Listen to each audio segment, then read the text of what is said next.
Hyvää iltaa arvoisat katsojat ja tervetuloa jälleen Israelin asioiden äärelle Israel Studioon. Tämänkertainen ohjelma käsittää mielenkiintoisen haastattelun, jonka sain tehdä Jerusalemissa joulukuun 15. päivänä. Tapasin silloin Israelin varaulkoministeri Sharren Haskelin. Edellisenä päivänä olimme saaneet järkyttäviä uutisia Australiasta, Sydneystä, missä hanukkaa, juhlineita juutalaisia, heitä kohtaan hyökättiin ja 15 heistä sai surmansa ja kymmenittäin haavoittui. Vain siksi, että he olivat juutalaisia.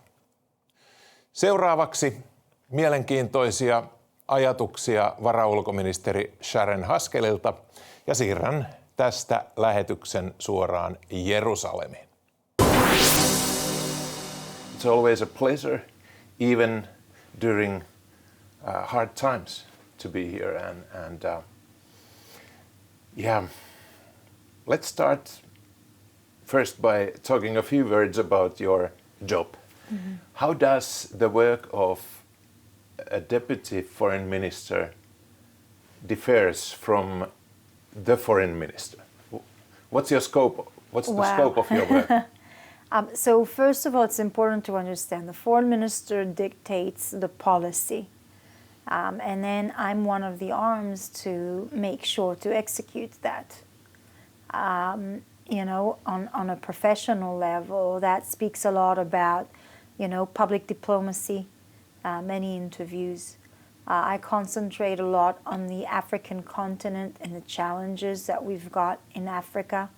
I've been working through public diplomacy in countries like Canada, the UK, Australia, New Zealand, and it's been busy. It's wartime, and we have to be very sharp on everything that's coming out because Israel has so many enemies and, very resourceful and rich enemies who are using many resources and a lot of money to try and combat us, not just through armies, but through propaganda as well.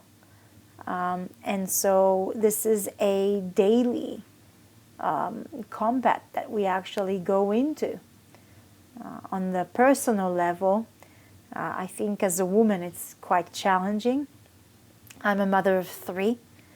My eldest is 5 years old and my twins are 3 years old. Wow. So, going from shift to shift, the 5 a.m. shift in preparing them for school, for kindergarten, and then, the 7 a.m. shift going into interviews and coming to Jerusalem and starting to do the meetings, coming back, at 5 to 8 to get them showered, fed, slept. And then the last shift, which is, 8 until midnight, 1 o'clock, days like this, even 2 a.m. to do interviews and meetings. So it's been busy, it's been challenging. But it's a great privilege I have to defend my country and my people. So you have international foreign affairs and then you have domestic affairs. Yep, absolutely. Okay, great. How did you end up as a deputy minister? Oh, wow. So I joined Parliament in 2015. And for 10 years now, I've been serving in the Parliament. And Israel has a very vibrant and dynamic political world. It's been very challenging and busy, but since I entered, I've been dealing a lot on issues of security and foreign affairs. I guess, obviously speaking good English and French had help in trying to explain and to speak the truth about Israel in foreign media and in different foreign forums. And it's interesting because I wasn't certain I'm going to participate as much in the international arena because, look, I'm a classic liberal. I do a lot of work on what's to do with the economy, on internal security, border security, and civilian liberties. This is why I came to Parliament. But throughout the years, I know and I recognize that I have quite a few abilities in speaking to people and speaking in eye level and in order to explain what is happening here, because it's very complex, it's very difficult to understand. So throughout the years, with a lot of work that I've been doing in the diplomatic field, a year ago, when we've entered the coalition, Gideon Saar, the foreign minister, said, I cannot miss this opportunity. I love Parliament, don't get me wrong. I really, really love Parliament, and he knows I love Parliament. But he said, this is an opportunity to serve in the government. This is something that I'm very good at. And we are at war, and my skills can be used in favor of our country to defend it. And he told me, this is an opportunity you cannot miss. And I said, okay, with a heavy heart, I, departed from the Parliament, which is a big love of mine. The legislations and, the Do you debates. need to resign from Parliament when you become a minister? You don't resign, but you can't legislate, and Right. you can't go into the committees. And You're still a member of Knesset. Yeah, I'm still a member of Knesset. I'm still voting in the plenary as part of the government, but you don't do as much parliamentary work. You deal a lot with government's policy and international policy. So this is my main work right now. So we are recording this interview on December 15th. And yesterday I heard you speak at the opening ceremony of the International Holocaust Remembrance Alliance conference at the Ministry of Foreign Affairs. And I was really touched about your speech. I have your written speech here, but because of the tragic, horrible attack in Sydney, Australia, you started not from the papers, but from your heart. Yeah, I was angry. You were angry. You were, I was hurt and angry. Yeah, tell me about the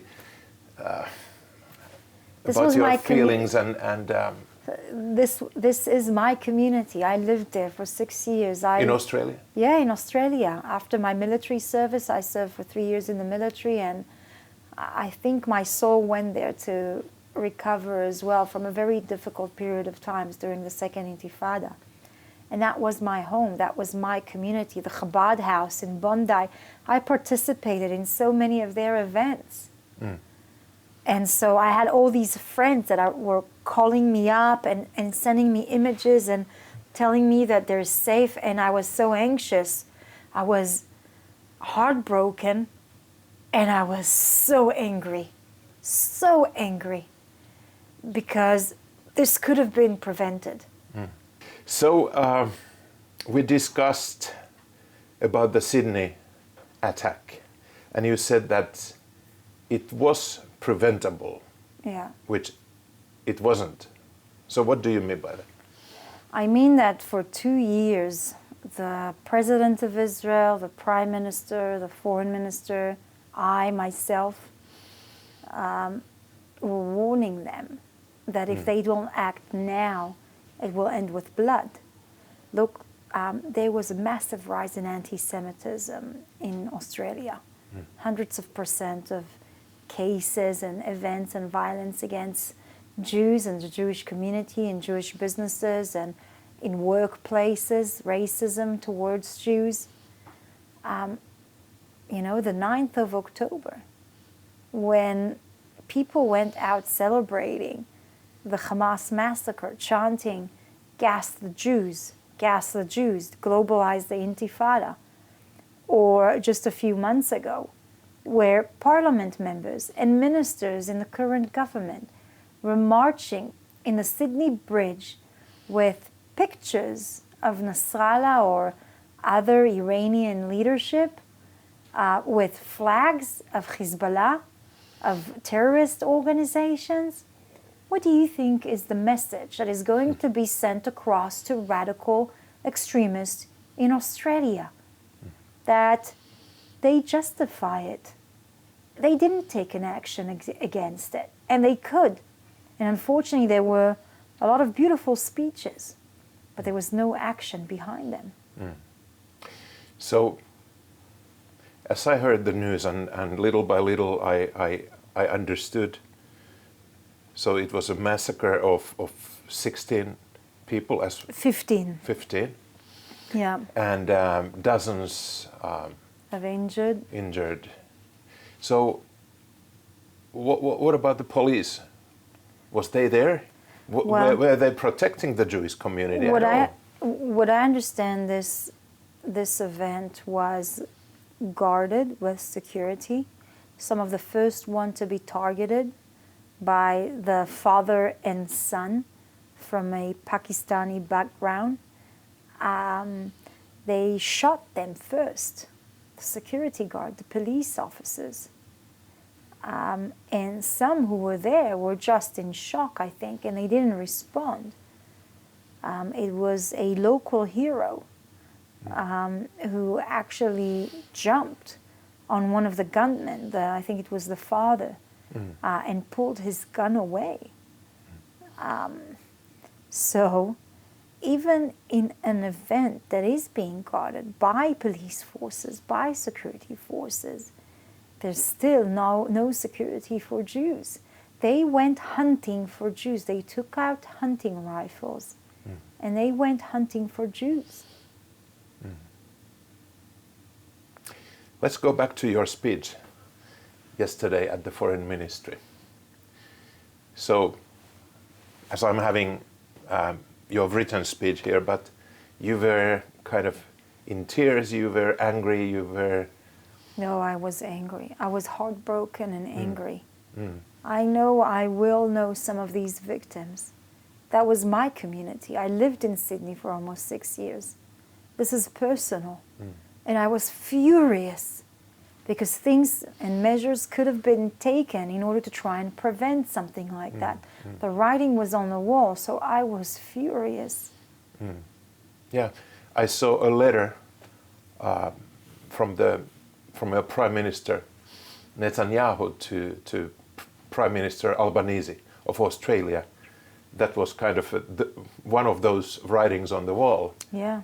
Just in August, 4 months ago. Yeah, yeah.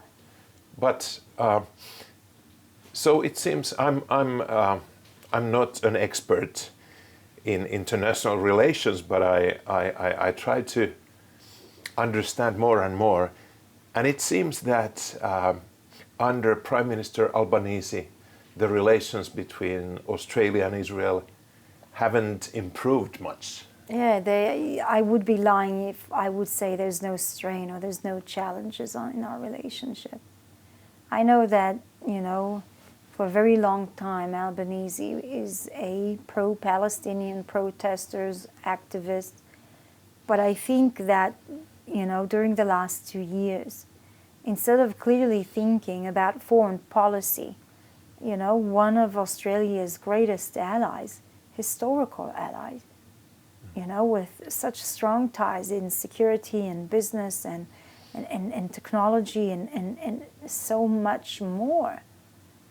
And he preferred internal politics to appease a very radical and loud crowd over foreign relations and foreign policy.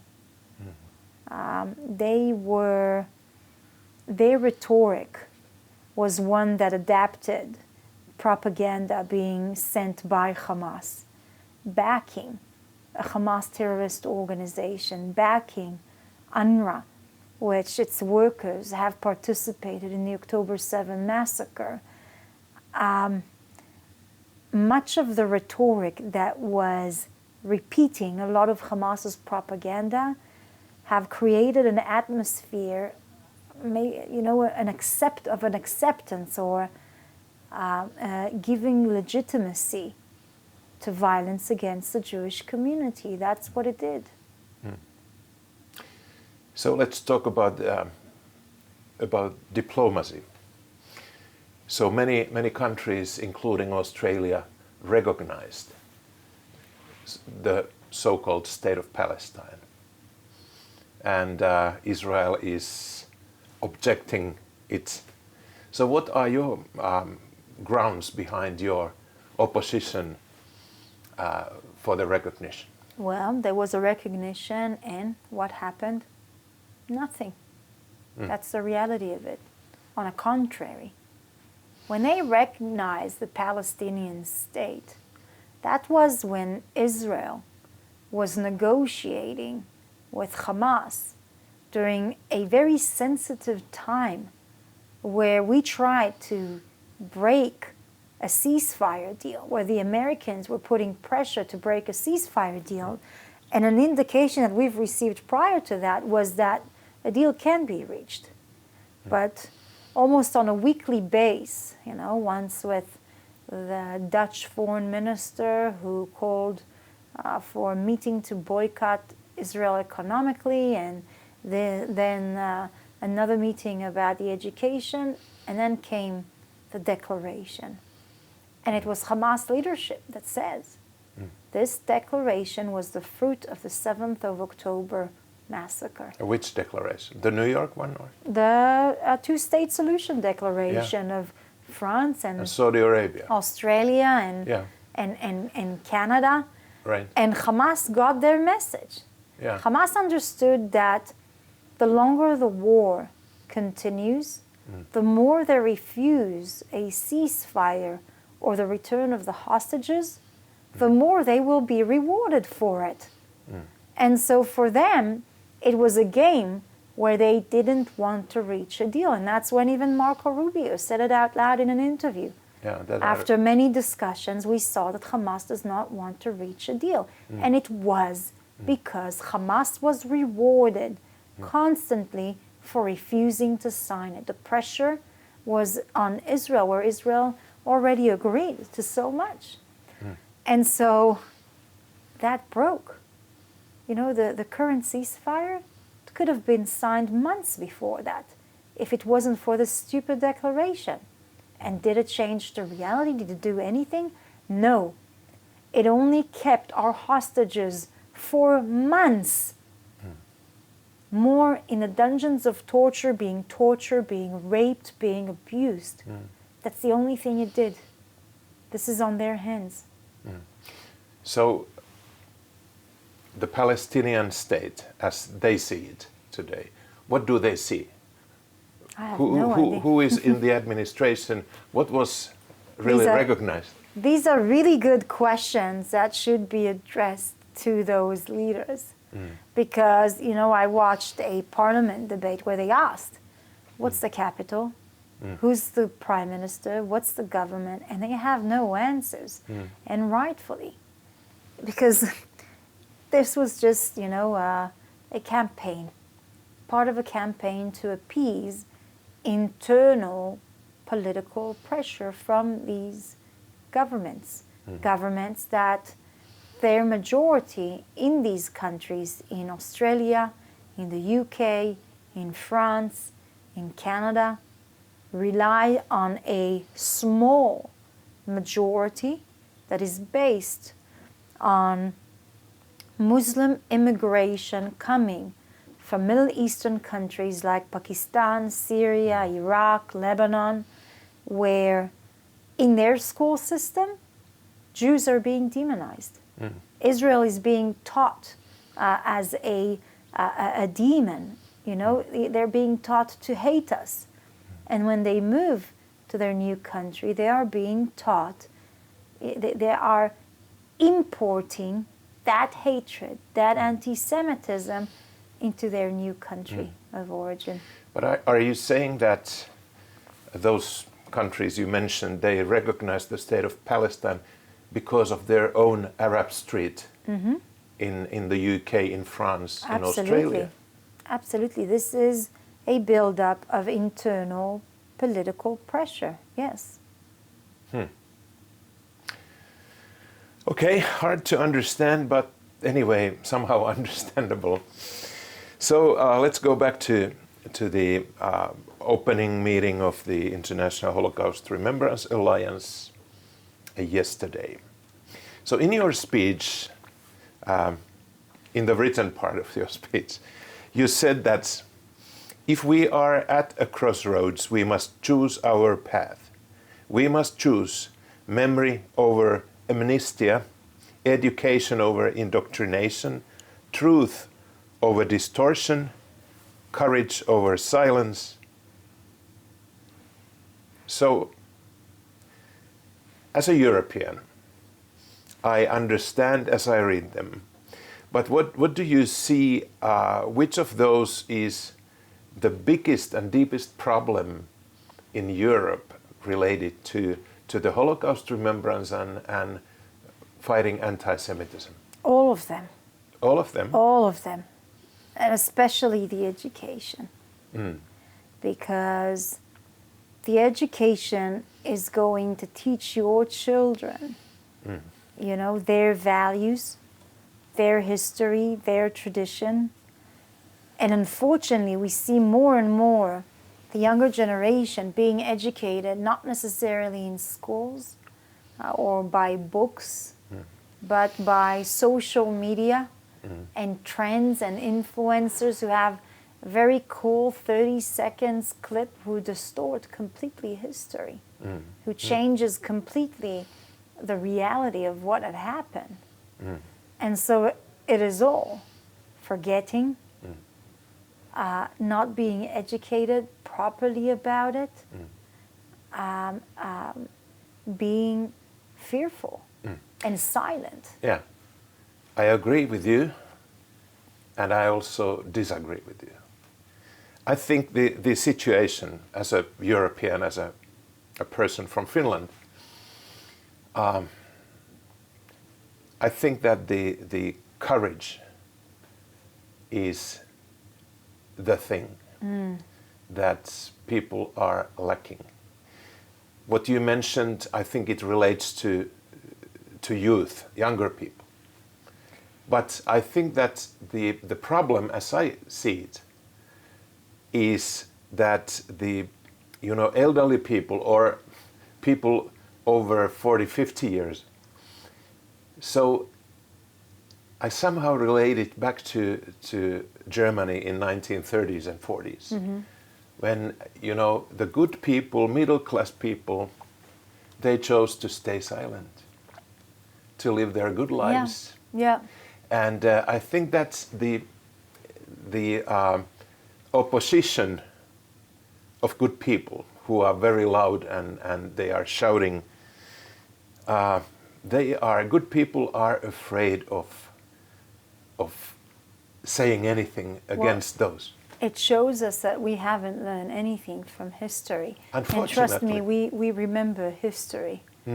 And almost, in every persecution, the Jews were always a symptom for something much deeper. What do I mean? I mean, look on the Second World War. Yes, there was a mass genocide, attempt of extermination, a Shoah, a Holocaust to the Jewish people. And that was used as an excuse by the Nazi regime. How many European countries were conquered by them as this excuse was led by? How many women, European women, Christians and other faiths who were raped by the Nazis, enslaved by them, forced labor by them, not of Jews but of other minorities, of Christians or other people? How many people did they murder and kill? How many government were puppet of them? What was the excuse? The excuse was the Jews. And listen, my mother, she's Moroccan. There were hundreds of thousands, almost 1 million Jews, Arab Jews, in Morocco and Libya, Lebanon, Afghanistan, Pakistan, Iran, Egypt, Algeria. All of these countries had thriving Jewish communities. That was their homeland. They were persecuted, they were exiled, their property was confiscated, They were murdered and raped in pogroms like the Farhud pogrom in Iraq. Okay? And look today, who are the most persecuted minorities in the Middle East?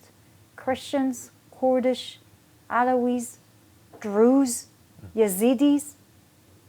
It's the same idea. It started with the Jews, and now other minorities are paying the price for it. I can go back and continue with it, but I want to tell you that the rise of anti-Semitism right now in Europe is a symptom of a much deeper disease that Europe will have to face. And they are exploiting your democracies and your laws and your politeness. Yeah. Okay? This is a war of radical Islamists, jihadists, who wants Islamist rule over the world. The Muslim Brotherhood, the IRGC, their organizations, whether it's ISIS, Hamas, Hezbollah, and many others who are already in your capitals, who have bases, who are fundraising, who are controlling cities through criminal organizations, who have built mosques that are inciting and indoctrinating the younger generation. Okay, this is all part of of a strategic plan for a world caliphate. This is radical Islam. And one more thing about it. Briefly. Okay, I'll try. This is a strategy that is not only won by military, but it's tried to destabilize your world and your community. If you look on your university and the narratives that your children are being taught in European universities is to support jihadist organization and to oppose and hate your history, your tradition, your flag with a cross on it, your religion. And if your younger generation will be taught to hate it so much, what will be his identity? Who will fight to defend your community and your country? And trust me, I know that. Yeah. I was a combat soldier. I fought for my country. And the only reason why an 18-year-old is willing to risk their life to defend their country and community is out of love. The love for their tradition, the love for their history, the love for their faith, the love for their religion. And if you don't have that, you will not have a younger generation who's willing to fight for it. Hey, thank you so much for taking time. It's a pleasure. God bless you and all the best. God bless you too. May God protect you. Thank you. Niin, hyvät katsojat, kiitos jälleen seurasta. Ja jos haluat, että tämä tuotanto jatkuu tässä kevään aikana, niin olisi vallan hienoa, jos voisit noitten ruudussa näkyvien numeroiden kautta, pankkitilin tai MobilePayn kautta antaa lahjasi tälle tuotannolle. Mutta palataan taas asiaan ensi viikon lauantaina kello 20 ja siihen asti hei hei.